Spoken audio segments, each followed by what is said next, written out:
Hello, everyone.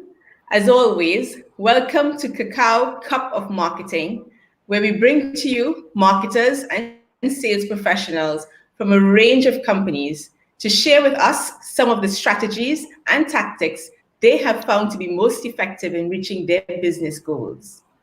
Today, I am extremely excited to introduce to you Mashhood Ahmed, who is the team lead and digital marketing at Qordata, sorry.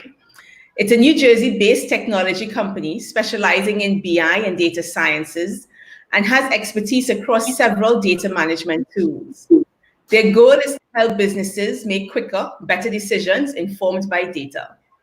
In his earlier assignments, Mashhood successfully executed B2B sales, portfolio management, and brand extension for financial products that served markets worldwide. His interests are in sales automation, digital marketing, and lead generation, and has a number of certifications in HubSpot, Salesforce, Google, and growth marketing. We are delighted to have him with us this afternoon to share with us his perspective of how businesses can stay relevant in times of an economic downturn. Mashhood, thank you for joining us tonight. We are so happy to have you. Hi, Risa. Thank you. Thank you for having me. Hi, everyone. So, Mashhood, I would always like to start off by really having my guests say for themselves who they are and especially tell us about their journey into marketing. Of all the professions in the world, why would you choose marketing? Okay, yeah, that's a good question. So I was very young when I founded a small website of Deal of the Day, just like Groupon and just like any other small website selling Deal of the Day stuff. So I was very fascinated as a young kid, and I thought how I can build that stuff. And at that point, and I didn't know how to code, so I bought the mock-up from another country for $15, and then I start learning about code. And then I learned about how to design stuff, how to design a logo, how to do social media marketing. And Facebook was into its early days, so that was the start actually. So the digital marketing thing and my career and my age was at the right moment, and we met at the right time, I guess. So it just happened. That's how Wow. it is. Amazing, amazing. So I see now you've come from a long line of experience in digital marketing, and now you find yourself in, I think, what is really a dream company because now for the first time you have access to so much data. So could Yeah. you tell us a bit about Core Data and what they actually do?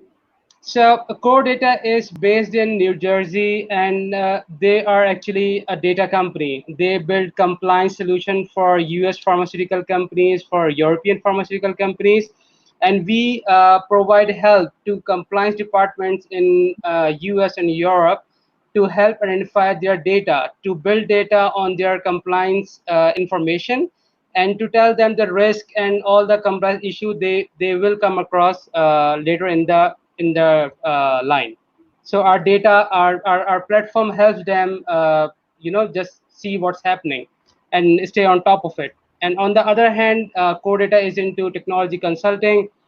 We provide business intelligence and development and master data management, all kind of services to our wonderful clients across the world. Amazing. So now that you have access to all of this data, I'm excited to hear from you. What are some of the trends you actually see marketers are experiencing or getting into during this current pandemic?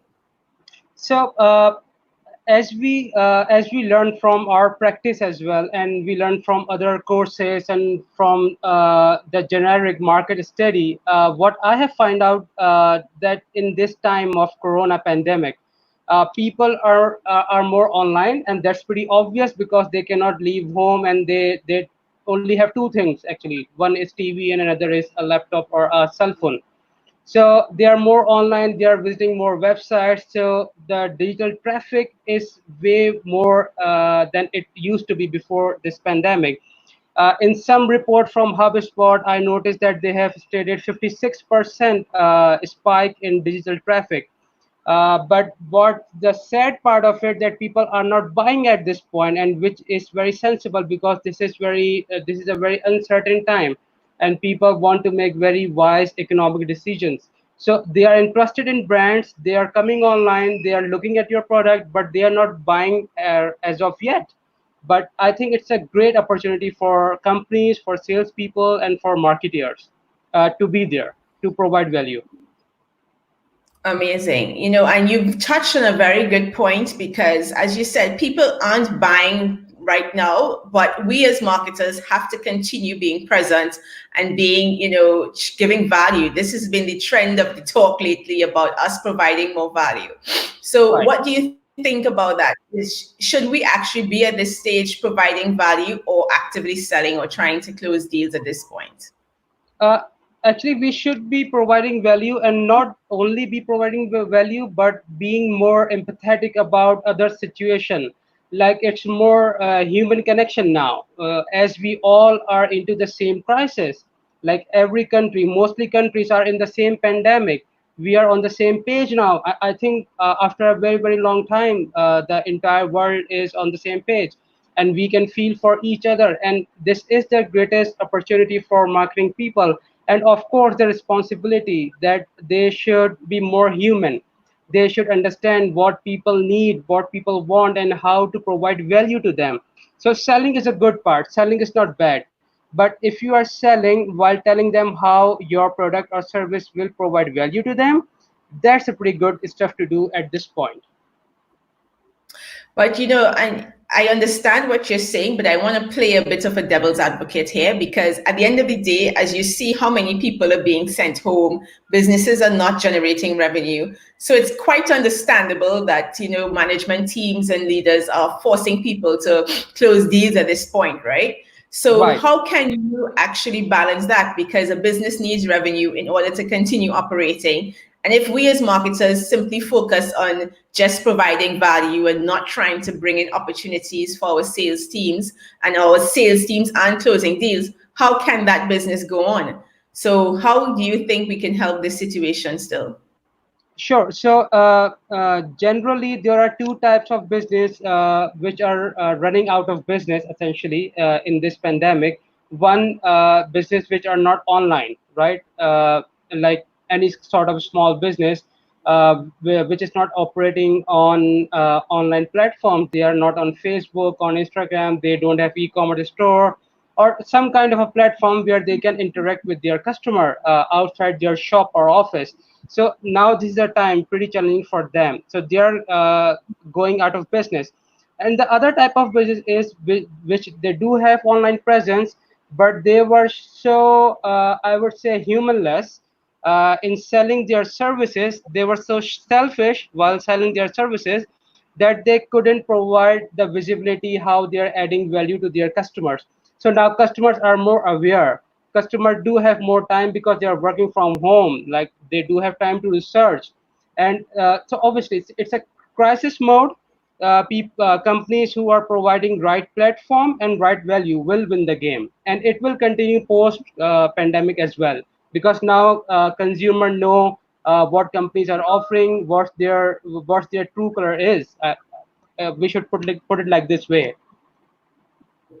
You know what? I really appreciate that you said these things because this is something that we've also noticed with some companies we are looking at in this time, and it kind of prompted us to launch a crisis branding workshop because so many companies before, as you said, were very humanless in their approach of how they spoke to their audience and spoke to their prospects. They focused a lot about what products they have, how they can help you, but they didn't really understand and really explain how do they bring value to these businesses. So you're right in that they have to become more human right now. They have to be relatable and they have to be what is known and what is being said as being current, So you Right. can't ignore the current situation. You can't just decide what's important for me is to make money and I'm going to push my products. But you do Right. have to step back and see, okay, if this product is not relevant right now, maybe I should offer something else. Or even if I have to take a hit right now in my sales, but I could give away something for free to help my audience or help my prospects it's probably the best time to do this, right? Indeed, very true, very true. So that brings me to another question about the marketing tactics that we can implement as marketers during this time. Last week I spoke to a very good guest, Talia Schmidt from All Cloud. It's another technology company as well. Yeah, And yeah. she also gave some really good tactics, but she's based in Israel. We are all over here. We do things in a different way sometimes. But I would love to hear from your perspective in the US. What types of marketing tactics can someone implement in an economic crisis as we are going through now? So, as you rightly put, that most companies were just pushing their product. They were just selling, selling, selling. So that was the wrong approach, and all marketers should avoid it at all times, I would say.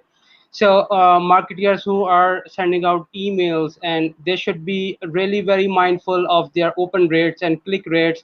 If you're not getting the response they believe they should be getting, they should stop doing that. Like, put more ethical practice back into the marketing. And when you are pushing your social media ads, be more human, be more soft. Tell your prospect what is your value. Don't tell your feature. As we see, every car is the fastest car, every car is the most beautiful car, and every cell phone is much more thinner than the one before that. So these things are now obsolete, I would like to say. And post pandemic, people will judge companies, brands, and even employees on the value they will bring, not how fancy they are in terms of their features and pricing. All right. And I also remembered speaking to you just before we went live, and I knew you mentioned a couple of things that marketers could actually start doing in terms of, like, you have all of this downtime, let's say, you could improve certain things about your marketing aspects and your marketing channels. Yeah. So could you tell us some of the things we could be doing now, like our website or our chat, what things we should be focusing on improving now? Sure. So a few things on top of my mind right now are website content. Your website content should speak your language. It shouldn't speak your competition language. It shouldn't speak your industry language. It should just resonate with you. Once it start resonating with you, it will attract the right kind of customers. And then the website load time. So we have this industry benchmark that website load time should be this much second, 5 seconds, 6 seconds, 1 minute. Match that. If you are not loading your website in the correct time, then people will obviously bounce off. They will find something else because they don't have much time to do it, right? And then few things that all businesses can implement without any extra expenditure, without investing more, like chat features, like blogs, and making a small knowledge base where people can come and see what kind of challenges you have solved. Putting some videos out there. Maybe you can just use your phone to shoot them. Don't If you don't have budget for a fancy animator, just go and shoot it, but tell people how you are solving their problem, right? And then explore and test a lot. Like, don't follow your own old philosophy that people will come through email marketing, that people will come from tagging a few hundred people on your LinkedIn profile, spamming all other profiles. Stop doing that, and put some value back into the marketing. That would be the most crucial step to do. I really like some of your suggestions, especially in terms of the website's speed and loading, as well as paying attention to the chat features, because these are two things I think once we are busy as marketers and things are back to normal, these are things we generally don't put time in and we don't put effort in because we are so busy doing all the other things. So Right. this is really a good time for us to really get down in those, let's call it dead tactics that we don't generally have the time to do, because it Right. makes a difference in our marketing, right? People do leave your website if it takes too long to load. They do want to chat with you and they do want an intelligent chat experience. They don't want to be stuck just, trying to get somewhere in your site and not getting any answers and waiting for some salesperson to call them back. So Right. I do believe in this. I do believe that these features will generally bring more value. So much so that we're having a chat workshop next week and showing people how to create a chat bot on HubSpot. So now that we've Wow, mentioned all the HubSpot, workflows and your everything. yes, exactly. We're going to Wow, show people how to actually develop the chatbot and what are the best practices for the chatbot, because I see the urge for people to really set this up right during this time and they don't know how to, so they actually just decide not to do it. So this is a workshop we're hosting next week Tuesday. right, So people can sign up on it. They can just go to our website and see it. But I wanted to ask you about HubSpot because I know you are also using HubSpot, right? right. So which features do you currently use most on HubSpot, or do you find, brings the most value to your business right now? So I think one feature which stay on top of my mind is workflow. Email marketing is all good. The chat feature is all superb, but the workflow for email marketing and the workflow for chat are very, very, very important and so much valuable to us at Qordata. So because of that, we keep ourselves from spamming people. So because of those workflow, we know when to send those emails, what are the right times, what are the right audience. So we train these kind of workflows once in a quarter, and we set everything up and start running on its own. So it's kind of really very valuable and save us a lot of time and of course money as well.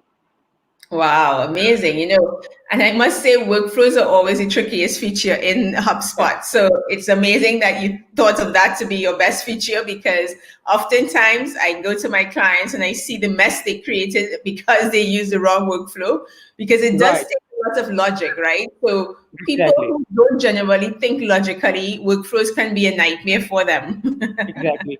So for the best part of creating workflows, I was on call 1 year back. I was on call with HubSpot support, and they told me this: if you want to build a workflow, first build it on a piece of paper, and don't worry about the logic. Just put simple language to it. Like if someone click or here, what will happen?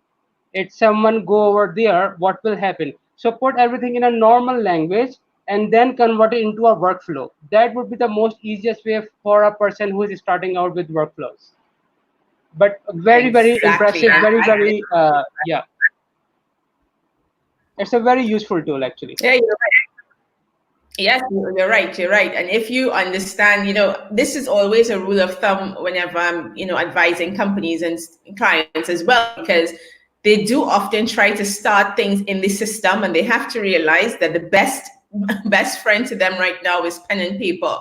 Anything you start doing, you need to map it out on pen and paper. Even the chat tool, you can't start building the chat tool without seeing it in pen and paper, so to understand which directions people want to go in. So you're so right in getting that perfect, and making sure you minimize mistakes, especially because once you turn on a workflow, that's it. Your database goes with whatever you've done in that workflow. Exactly, So exactly. it's It is very it is very important. sensitive, very very sensitive, and for people who are just starting out into workflows, it's kind of a very scary movement when they turn it on and they don't understand what will happen next, and then they're very scary that we have built this workflow, but we don't know what will happen afterwards. It.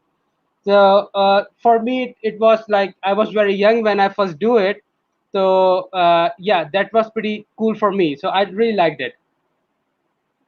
Nice. And I know you also are a Salesforce expert. So I'd love to hear your experience in working both platforms. I don't want to get into which you prefer, but you can just tell us a bit about what was some of your nuances with Salesforce and HubSpot, and which one you think marketers will probably find the most value with right now if they don't have a lot of experience in marketing automation, especially. Right. So if it's a new company or it's kind of a startup, or if you have up to 20-25 people working in your marketing department and you don't have much experienced staff, then HubSpot is the right choice, of course. Salesforce is much more complex.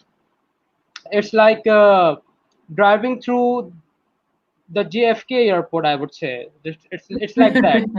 you know, maybe that complex. And HubSpot is not that complex. It's pretty intuitive. It's pretty easy, and you can train people. The best part is you can train people in much less time than Salesforce. For Salesforce, you need to have long conversation, courses, videos, all the checklists and items. But for HubSpot, it's like, okay, if you want to do this, just do this like couple of clicks and you'll be done.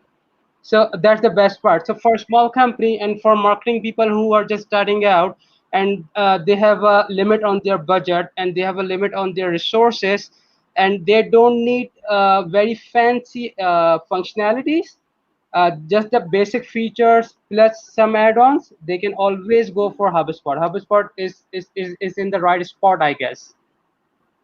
It's right. It's in the right spot. So that's why they named them HubSpot, right? HubSpot, It's the yeah. right. Yeah. Yes, you're so right. I see a lot of startups in Israel also beginning to adopt HubSpot.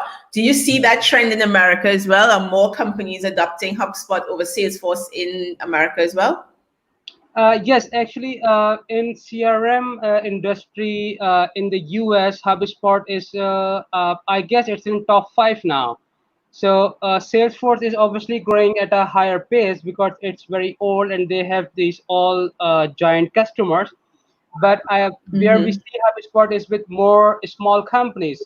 So we have more startups, we have more small companies, we have more consultant based companies, consultancies, which are using HubSpots. So previously, they were not using Salesforce, they were using some other CRMs which are more basic. So HubSpot is kind of, Yeah. it's in middle of Salesforce and a very basic CRM. So people find it more easier to just adapt to it. Amazing. Amazing.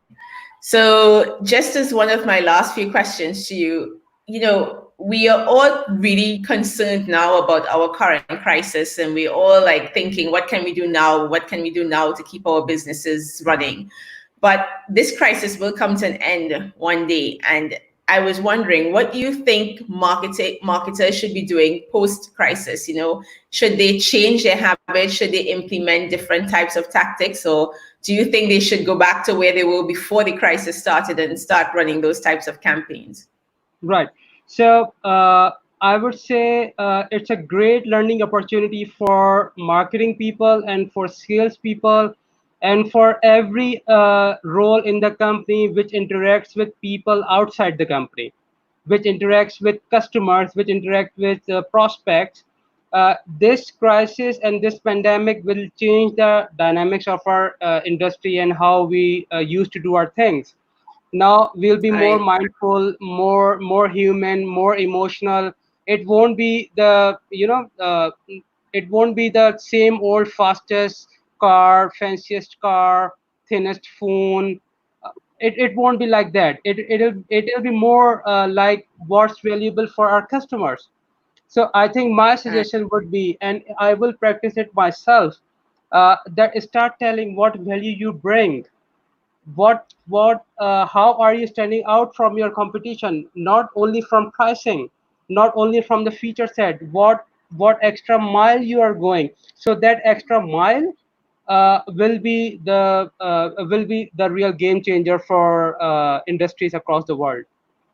Right, right. I totally agree with you because I do see that we do have to up our game, and the companies that don't focus on really being authentic and don't focus on really continue being relatable to their customers, and as you keep saying, providing real value will be the ones that will actually not survive after this crisis, even if everything goes back to normal, because people now have sort of, I believe, gotten the empathy bone almost, They're Yeah, now understanding that they want people to feel their pain and really bring real solutions. It's no longer exactly. just trying to sell something in a box and hoping that people will appreciate or want it right after. Yeah, But you right. have to recognize that people do want to know how are you going to solve their problems, and making sure to hold you accountable to that as well. It's not like you can sell a product that's defective and take their money and think it's okay. They will want to hold you accountable, and make sure that that product works for them. So for sure, the value will be extended, I think, in a long, long way after this crisis. Exactly. So empathy and transparency and accountability would be the most important things for marketer, for salespeople. I think in general for all businesses, you no longer trick your consumer into something which is not over there, and you cannot commit to something which is not present. So I think people are more aware now. They are going through this pandemic. They are just upgrading themselves. They are learning more about what brings them real value. Before that, many people used to say Batman their hero, and now they are calling doctors their heroes. So it's a big shift. It is. It's a very big shift. Yeah. You are so right, because I myself was shocked when I kept seeing all of this. Thank you, our heroes, and they making the doctors, so important. I mean, doctors I thought were always important, because at the end of the day, Exactly. without them, we wouldn't exist, right? Yeah, and But it is because of their responsibility, and they were so responsible and they were so transparent that they took care of their customer, I would say, their patients. So I think it's a great opportunity for us to learn from them. That in crisis, you need to learn and you need to change yourselves and be more human towards another human.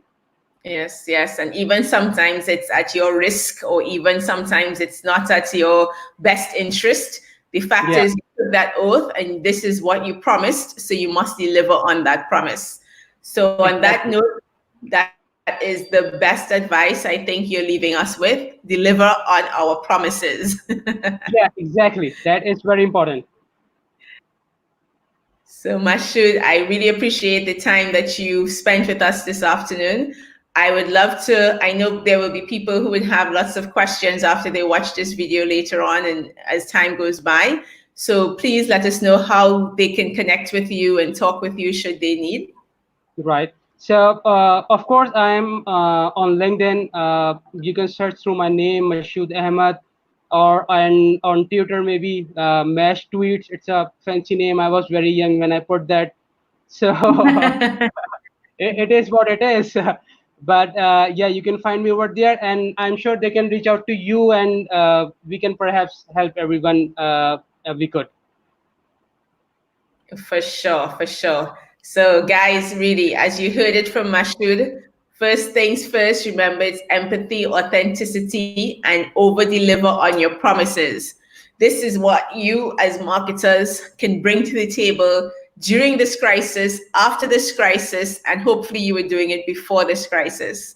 So, thank you for joining us today, and I look forward to seeing you next week as we join with another guest who will be talking about more interesting stuff. So don't miss our next session. And Mahmoud, thank you so much again, Mashhood. Thank you for having me. You have a great day. Bye. Bye.